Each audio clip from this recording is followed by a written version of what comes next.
It started, had to go back and click my YouTube. Yeah, live streaming on YouTube. Thank you. All right. So it's my girl. I'm here. Dr. Yvonne with Teacher Talk Tuesdays for another episode. I am glad for those of you who are coming in who are joining me. I am so happy that you're here. We're gonna get started.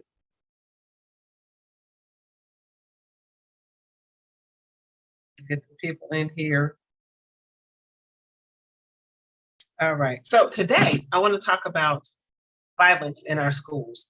As you know, it's been a problem. It's been a problem for a long time. And it started out, they went and they decided to put metal detectors in the schools so people could, the kids could go through the metal detectors to make sure they didn't have anything in their backpacks and their backpack and their book bags and things of that nature. They made them come in with the clear bags so people could see what was inside of their bags. But now, as of late, we've been, all of that was because of the school shootings and all of that stuff that was really prevalent and everybody was paying attention to it.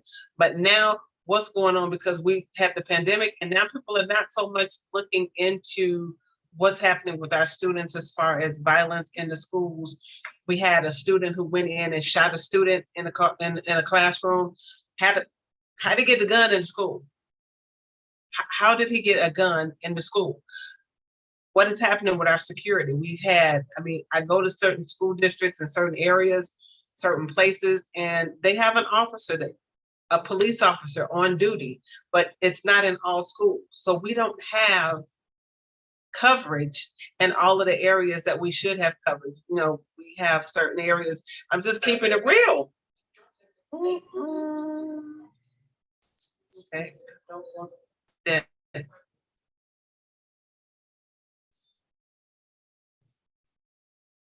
Here we go again. Doubling on me. We're not doing that. So it is streaming live, but what are we doing? Like I said, in certain districts, you have officers who are there to protect the students, but then there's other areas where there aren't any protection. There isn't any protection for our students. So where do we get the equity in that? How is there equity in that when we have students who are not being serviced in that area, but other students are? We have to make sure that all of our students are safe, not just the students, but we have teachers that are getting hurt. We have teachers that are being attacked and there's nothing in place. And then you want to write up the teacher and investigate them and find out what happened. How are we doing this?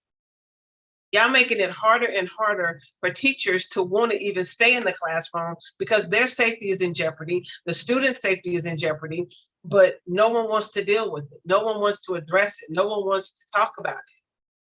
But there's no discipline. The lack of discipline in the school systems now is ridiculous. I told y'all about the procedure last year where they had to get 5 write-ups before it could go to the office where something could be dealt with. Well, when you have students who are cutting up and they having issues and they doing stuff over and over and over again, why we got to let them do it 5 times before we deal with it? That's too many. In my eyes, 5 times is too many because now you're creating a habit. And the students realize, well, nothing's happening, so I'm just going to keep doing it. They ain't gonna do nothing to me, so I'm gonna keep doing what I'm doing. We are setting our kids up for failure because I talked about it last year and I'm talking about it again. They have a program called Now That You're 10 in the state of Texas.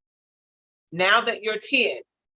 And they had a sheriff from the Fort Bend Sheriff's Department come in and talk to our 4th and 5th graders about Now That You're 10. He brought in shackles. He brought in the handcuffs. He showed them the little orange jumpsuit that they would be wearing if they ever had to go to juvenile hall, if they ever had to pick them up. And this is for our babies who are 10. At the age of 10, they are telling them now that now that you're 10, if you cut up and you act up, we can come get you, arrest you, put you in handcuffs, take you to jail, take you to juvenile hall, strip search you,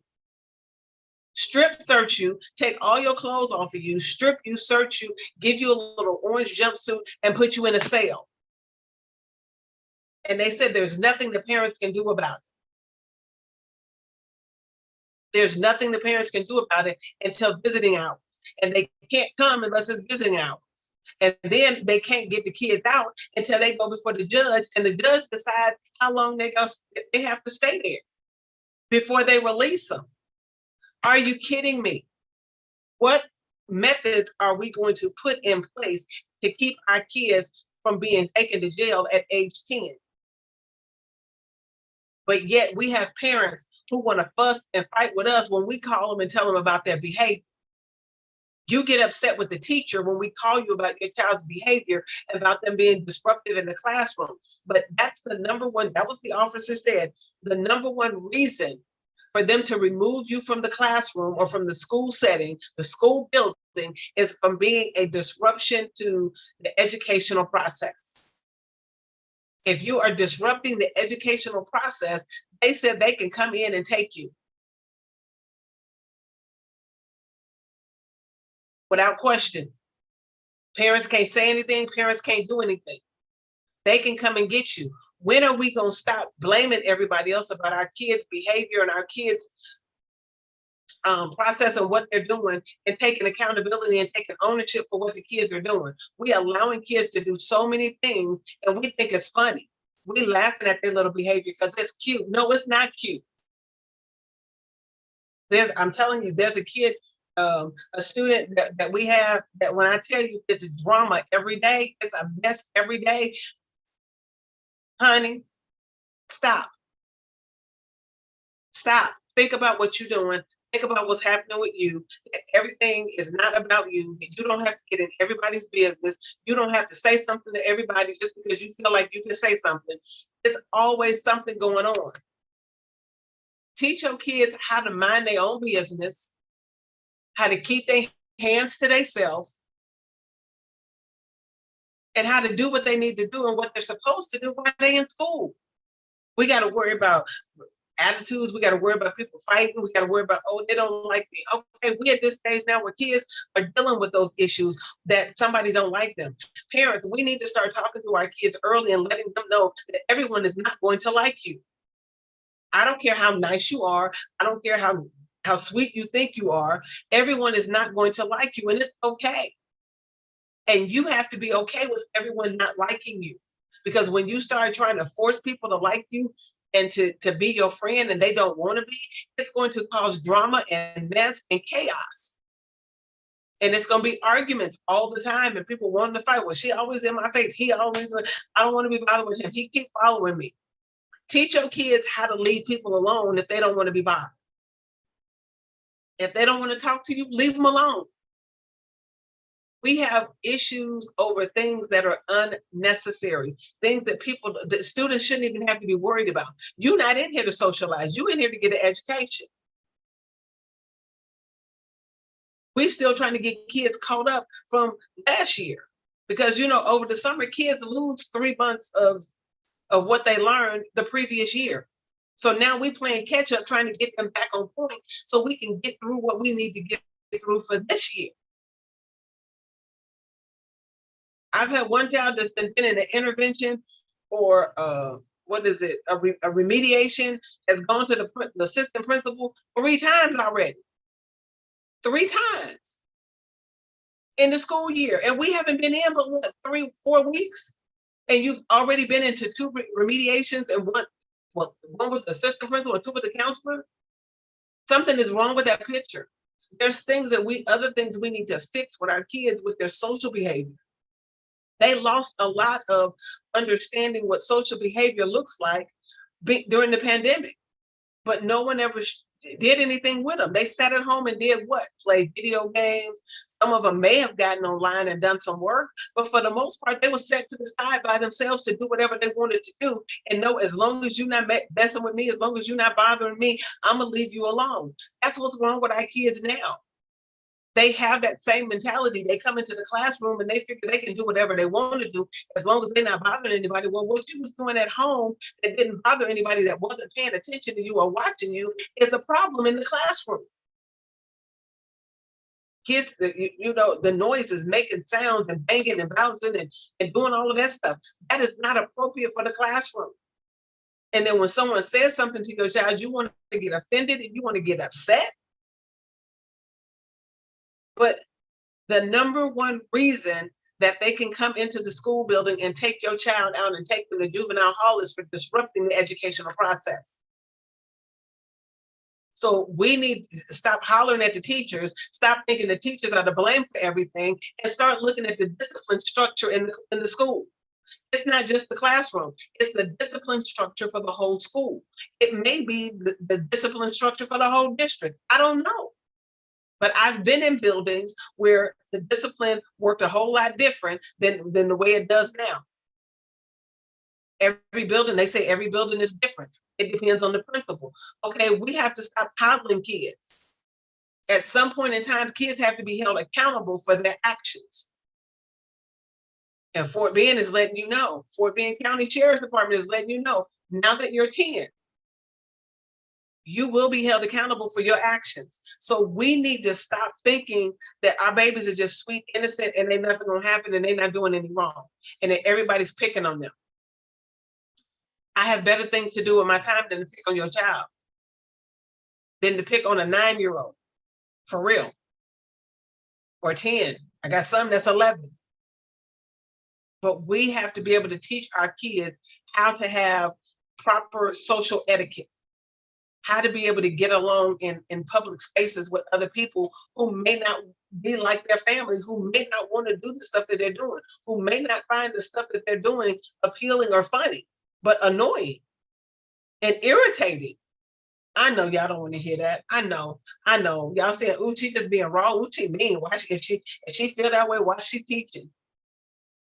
Because somebody has to do it. I teach because I love to teach. I teach because I want to see our people do better. I've been in that situation where teachers just pushed you to the side and didn't talk to you and didn't say anything and just let you go on about your business and do what you wanted to do. See, I tell my students all the time, the moment that I stop talking to you, the moment I stop redirecting you, that's the moment you know I don't care. But as long as I'm saying something to you about your behavior and I'm trying to correct you to get it right and to do the right thing, then you know I still care. But sometimes parents make it hard for you to even redirect their child or to say anything to them because they want to come up to the school and jump on you. I'm not a punching bag. I'm not. I'm not a punching bag, physical or verbal. So we can have a conversation, but let's have a decent conversation and a conversation that's going to be productive for the students to be productive in the classroom and for the students to be productive in school. Because I guarantee you, some of those same kids that start out in kindergarten throwing things and having temper tantrums and falling out in the middle of the floor are the same ones that's walking around in second and third grade that's still throwing temper tantrums and thinking they can have their way, talking back to teachers, cursing teachers out and thinking it's okay. I have never been in a building or in a district before where I see little third graders cursing out teachers and nothing happens. Oh, just write it up. It's a level 1. Call the parent and tell them they did it. And once you get 5 write-ups, then you can send them to the office. Where do we do that? So this little child now thinks, oh, I hurt you out whenever I get ready, and then nothing gonna happen. That's the message that we're sending. I can talk back to you and be disrespectful to you if I want to, ain't nothing gonna happen. And when you do that, you have situations. I'm telling you now, I've never seen a school year. I mean, I don't know why. I taught middle school for 18 years, and I've seen kids want to come to school and they had a beef with somebody at the end of the school year. Oh, wait till I see them. Wait till I see her. Yeah, I'm gonna get her. I'm gonna do this at the beginning of the school year. And they try to do that, but I've never seen that in elementary school. In elementary school, I remember trying to stop a young girl from fighting. She was fussing. I didn't try to stop it because it's against my belief to even try to break up a fight. Because in Illinois, they made it a law that teachers cannot break up fights. Why? Because parents want to sue you if something happens to their child and you were the one that held them or stopped them or whatever. So I don't break up fights. I don't stop. I'll try to stop it, before it becomes one, but I will not break up a fight. So I'm trying to stop this little girl before it ensues into a fight. She walked past me. Get your effing hands off of me. Get out my way. Get out my effing way. You don't know me. You don't know me. And I'm like, are you kidding me? I'm like, baby, you are talking to a whole adult. I'm like, calm down. You need to go somewhere and calm down. Shut the F up talking to me. Really, this is what we're doing. Other teachers came by and I'm like, are we doing it? They was like, just let her go. That's what she do. Excuse me? Where do we do that at? So if we're setting her up and allowing her to do this at 11, what you think she gonna be doing later in life? That she feels this is okay, that she's been given a pass to be able to have this kind of conversation with an adult and nothing happens. Y'all take the power away from the teacher. You take the power away from the teacher to be able to run her classroom and to be, or his classroom, and to be effective. You say you want highly effective teachers in the classroom, but yet you have dysfunctional students in the classroom that we can't even get to and y'all won't deal with. We just let them keep going and doing whatever. We have got to stop allowing this because it's only going to get worse. It's only going to get worse. And we need to stop blaming everything on the pandemic. We really do. We need to stop blaming everything on the pandemic. Oh, they like this because of the pandemic. This was the kids that was here in the pandemic and they weren't in school. They was online. That's neither here nor there anymore. Because now we can say the parents should have been doing something while they were home. What were the parents doing? Because y'all want to fuss about the teachers not doing anything. You had your kids at home with you for a whole year and a half during the pandemic. What did you do? Y'all really saw what we had to deal with. And you didn't want to deal with it. You didn't want to do it. And you sent them back just the way they were. And now it's even worse. And you don't want to be bothered. You don't want us to call you. You don't want us to talk to you about it. But it has to be dealt with. We have to understand that when we have special ed services and when we give extra help for students who need help, it's not always just academic, it's behavior too. Some of our kids, some kids in schools have behavior plans just to check their behavior to make sure they're on point for that so they can stay focused. And don't get me wrong, some of these students are some of the brightest students I've ever seen, very smart. But for whatever reason, they have anger issues and other things that they're dealing with that they cannot focus on what it is they need to be focusing on in the classroom. So it's our job to try to give them a free space to be able to focus in the classroom and do what they need to do. But you can't have a child that's cursing out the teacher and disrupting the classroom and walking out and everybody laughing, giggling, and you can't get them back in order because now nothing's happened to this child. So they think, oh, well, we can do it too. Now you got a classroom full of maybe 4 or 5 that want to sit there and start cursing and acting crazy. Then what? Then the disruption starts. Then you want to tell somebody else is going to tell that child to be quiet, stop saying that. They're going to tell them they can't tell them what to do. And then a fight's going to break out. That's how it normally happens. But then there's no support to help when that happens. We don't have a police liaison that's in our building all day. We barely see them.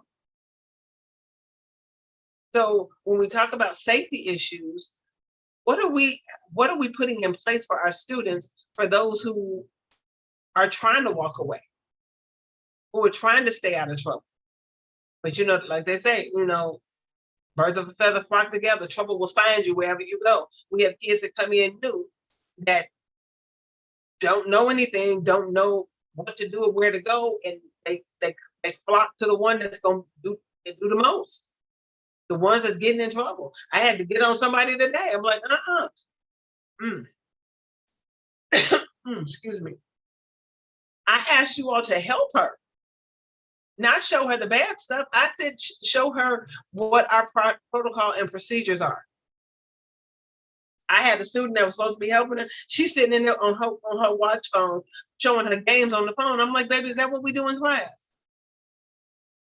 No, ma'am. Okay, then put it up. I asked you to show her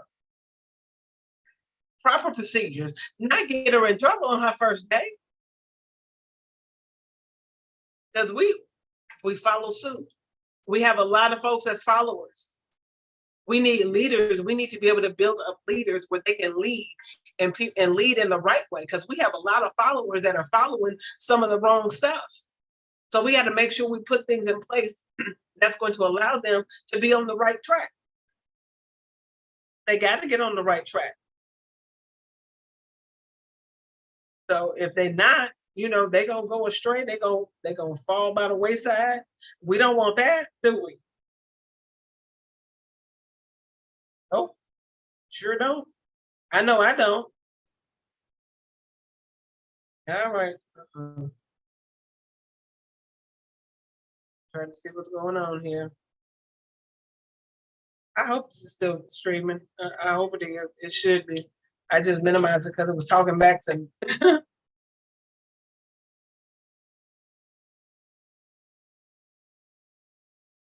Talking back to me. But we have to understand that our kids are mimicking things that they see.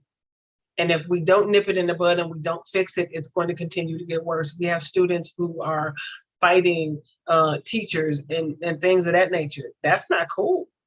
Y'all know that's not cool. We can't have that happening. We cannot have that happening. So we have to be able to train them not only in what to do, but in what not to do. I would say rigor. And it's routine. We have to teach them what not to do.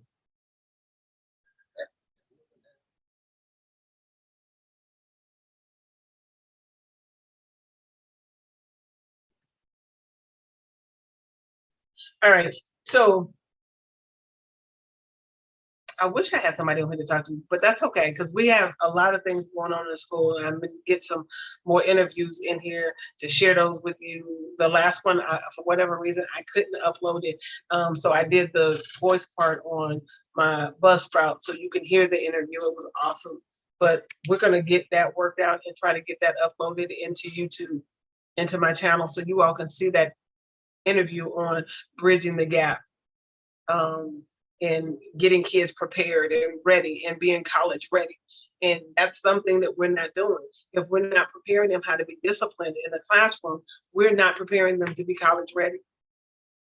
It's a lot more to being college ready than just sitting in a classroom and teaching them and giving them AP classes. It's teaching them social etiquette, teaching them how to deal with people, how to deal with conflict. If every time you have a conflict with somebody, your method or your means to fix that is to hit somebody or swing on someone, you're going to have a problem anywhere you go. So we have to be careful on what we're teaching our kids and how we're teaching them. So these are things we need to be looking at. I understand we want our reading scores to go up. We want the math scores to go up. We're focusing on that. But we need to focus on the well-being and the whole child. I'm sorry, I just got the hiccups. We have to focus on the whole child, because if we can't focus on the whole child, the child is going to be missing some things and they're still not going to function the way they need to in school. People don't focus when they're hungry. Trust me, I know I don't. People don't focus when they don't get any sleep. People don't focus when they're tired. People don't focus when there's issues and problems at home.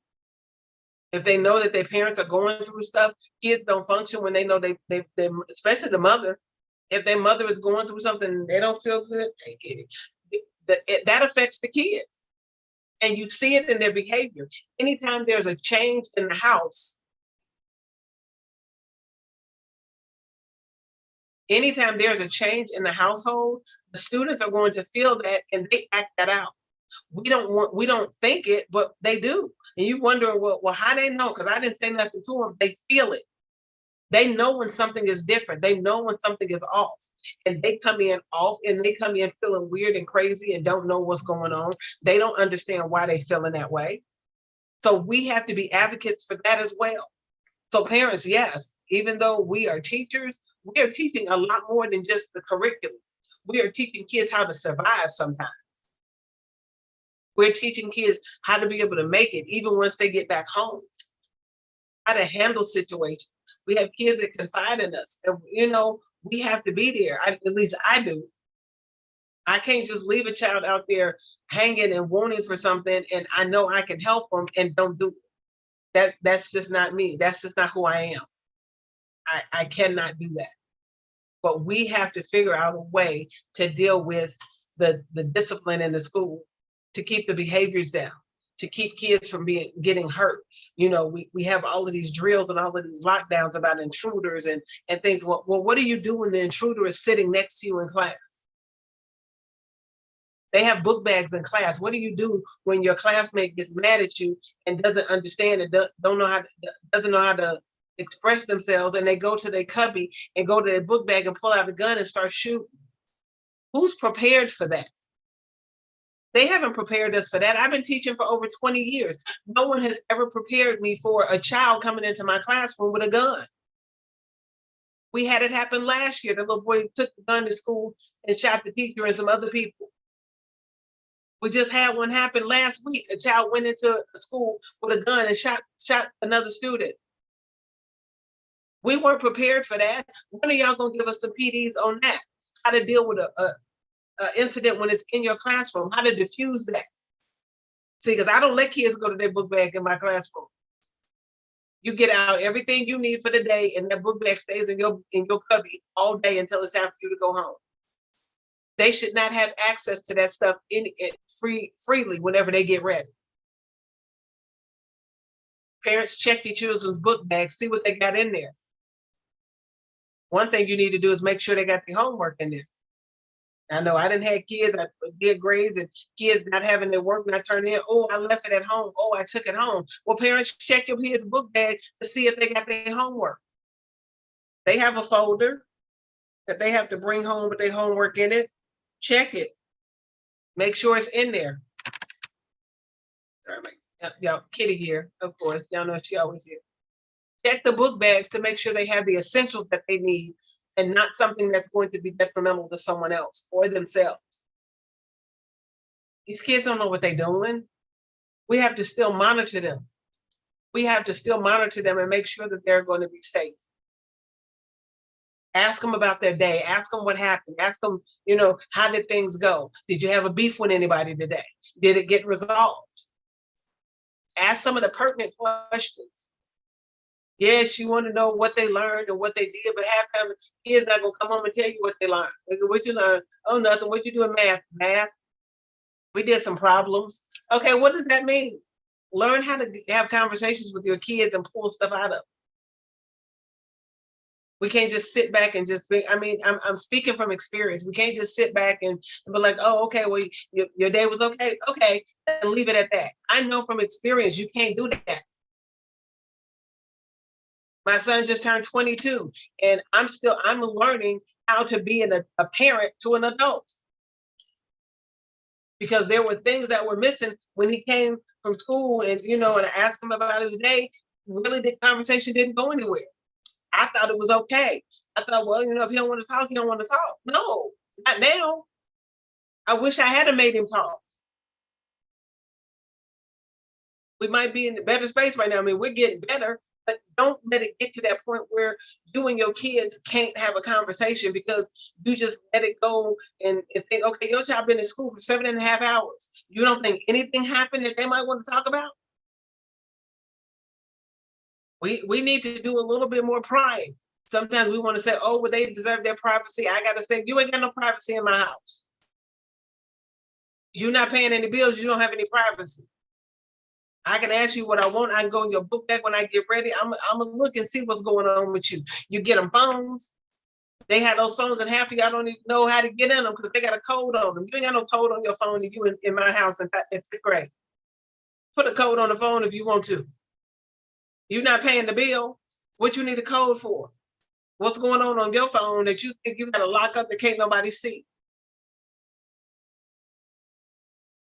And 9 times out of 10, some of them they created a social media page that you don't know that they have under a secret name and put a different agent so they could have one. Watch your kids and see what's going on. Some of these video games is dangerous. They promote violence. The kids sit up and play them hours on hours and hours and hours, and nobody's saying anything, but we just like, oh, it's cool, they're cute, they occupied. No, what are they learning? We have to be careful what we allow to babysit our kids. Video games, movies, even some of the kid movies right now are bad. I was talking to the kids. We're working on fairy tales, and I'm talking to them about fairy tales, and I'm talking about the Seven Dwarfs and Goldilocks and Little Red Riding Hood. And I thought about it. I'm like, you know what? These children's stories are very violent. It's like, what are we teaching y'all? But the little children's stories is violent. The wolf that ate up the little girl, the other wolf that blowing down the house on the little pigs, trying to eat them up. It's violent. But these are the things that we think are okay. No, it's not okay. Because we have some kids who are taking this stuff for real and applying it to life. We set them up to have these things and these vices in their lives, but then we don't know how to handle it and deal with it when it blows up and it gets worse than what we think it's going to be. We're like, oh, well, I didn't know it was going to turn out like that. Well, I'm sure you didn't.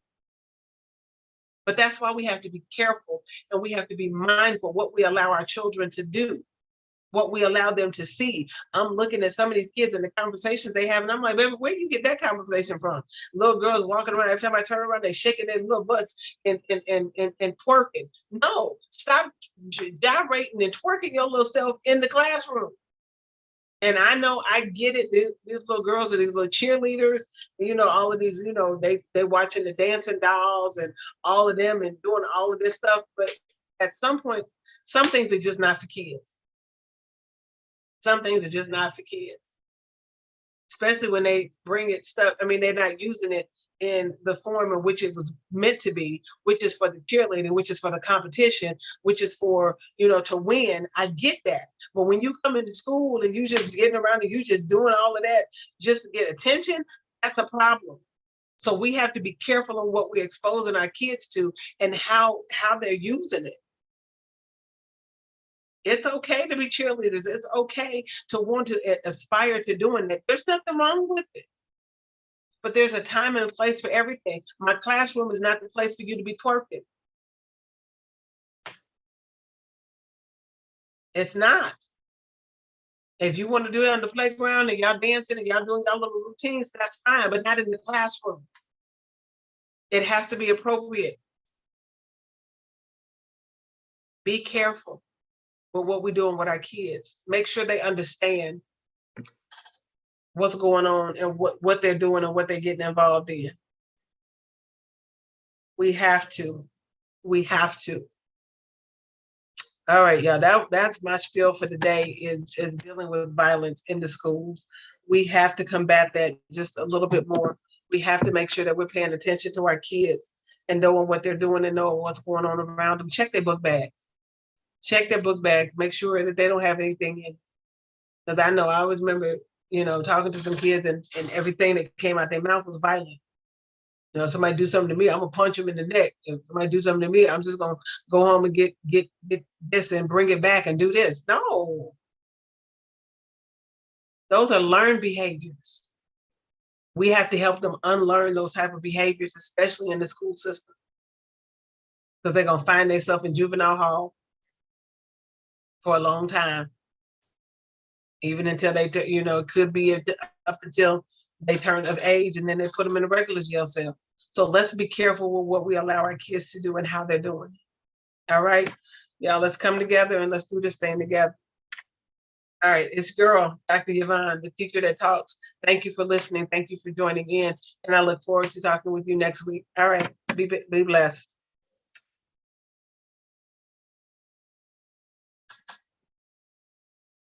It's always doing this to me. Thank you. All right, y'all have a good one. I'm out. Peace.